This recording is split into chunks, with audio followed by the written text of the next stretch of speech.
Hello everybody and welcome! In this video I will show you how to install application for the headphones REALME Buds T110 on your Android device. You have to start by open Play Store. Now go to search, click on search line and write REALME link. Now click search and install it. Agree and continue. Now you should choose your location and click next.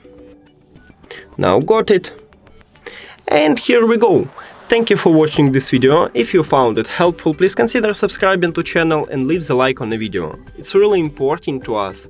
See you later.